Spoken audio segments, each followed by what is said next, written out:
The AFN has announced the venue for one of the games, and Byron has more on that and other stories on Sports News.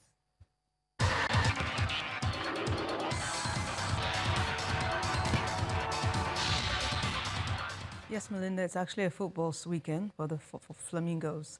Welcome to Sports News. The Athletics Federation of Nigeria, the AFN, has announced that the venue for the Nigerian trials for the 2018 Commonwealth Games, scheduled to hold at the Godswill Akpabio International Stadium in Uyo, Akwa Ibom State, have been moved to the Abuja National Stadium. The trials will hold from February the 14th to the 17th, according to a statement from the AFN Federation, with the deadline for registration fixed to February the 10th.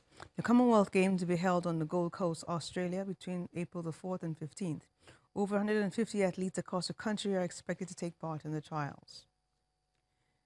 And the rivalry between Nigeria and Cameroon will continue this Saturday when the Flamingos host the Baby Lionesses in the first leg final qualifier for the FIFA Under-17 Women's World Cup. Coach Bala Nikiu assured Nigerians that the girls are prepared for the Cameroonians. The Flamingos reached the final round by overcoming Ethiopia on an away goals rule after both teams battled to a scoreless draw in Benin, following a 1-1 draw at Addis Ababa, while Cameroon thrashed Algeria 4-0 away and 3-0 at home. The match will be played at the Samuel Ogwumudia Stadium by 3 p.m. in Benin City, Edo State. And the Confederation of African Football, CAF, has appointed Samson Adamu as the organization's Director of Competitions.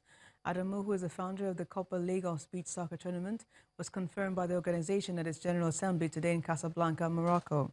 He is expected to supervise all CAF-organized competitions. A senior advocate of Nigeria, Abdul Karim Mustapha, who was also named chairman of the CAF Appeal Board. And that's it on Sports News for tonight. I'm Barong, Tony Ranta, and Melinda will be back with the rest.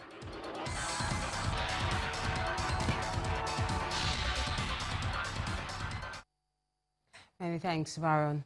Let's head to South Africa now, where the parliament has scheduled a motion of no confidence against President Jacob Zuma for February the 22nd, following a request from the opposition economic freedom fighters. The EFF had wanted the debate to be sooner, when President Zuma is about to deliver the State of the Nation address. The motion of no confidence will now take place on the day after the national budget is tabled by the Minister of Finance.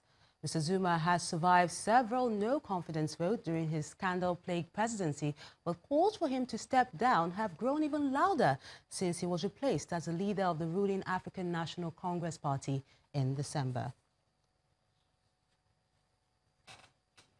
And in the United States, U.S. President Donald Trump has approved the release of the controversial memo that is thought to accuse the FBI of bias. The document was approved by the House Intelligence Committee on Monday and by Mr. Trump today in defiance of FBI and justice officials. He had earlier accused the top officials of politicizing the FBI and using the Justice Department's investigation to damage the Republican Party.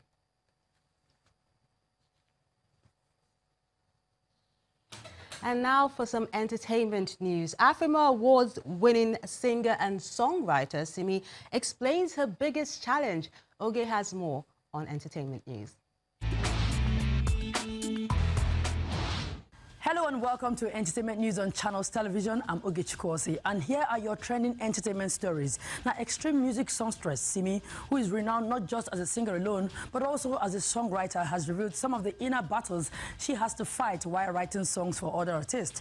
Now, the Jeremy singer, who was named the Songwriter of the Year by the All African Music Awards last year, told Entertainment News on Channels Television that she sometimes finds herself at a crossroad when she's about to give us some of her works because a part of her still wants to keep it.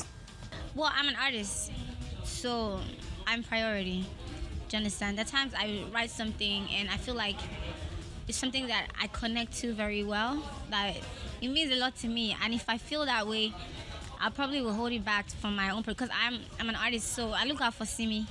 Meanwhile, South African jazz legend Hugh Makisela has been laid to rest at a private ceremony in Johannesburg. Now, fans got the opportunity to pay tribute to the anti-apartheid activist at the Hugh Masekela Heritage Park. Now, during a visit to the park, Channels Television's South African Bureau Chief, Betty Dibie, met with Francis Foster, a long-term percussionist for Masekela, and Selima Masekela, the son of the jazz legend, and she spoke to them about the legacy of the man who wielded the trumpet like no other.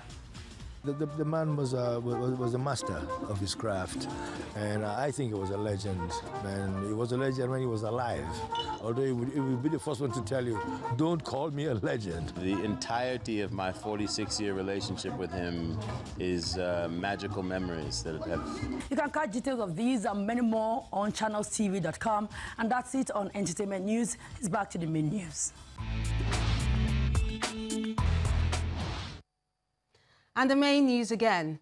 The Economic and Financial Crimes Commission, EFCC, today moved against the chairman of the Code of Conduct Tribunal, Mr. Danladi Umar, and filed a 2-count charge bordering on bribery against him in the FCT High Court. Also today, Nigerians from all walks of life gathered in Oko, Anambra State to pay their last respect to the late first Executive Vice President of Nigeria, Dr. Alex Ekweme.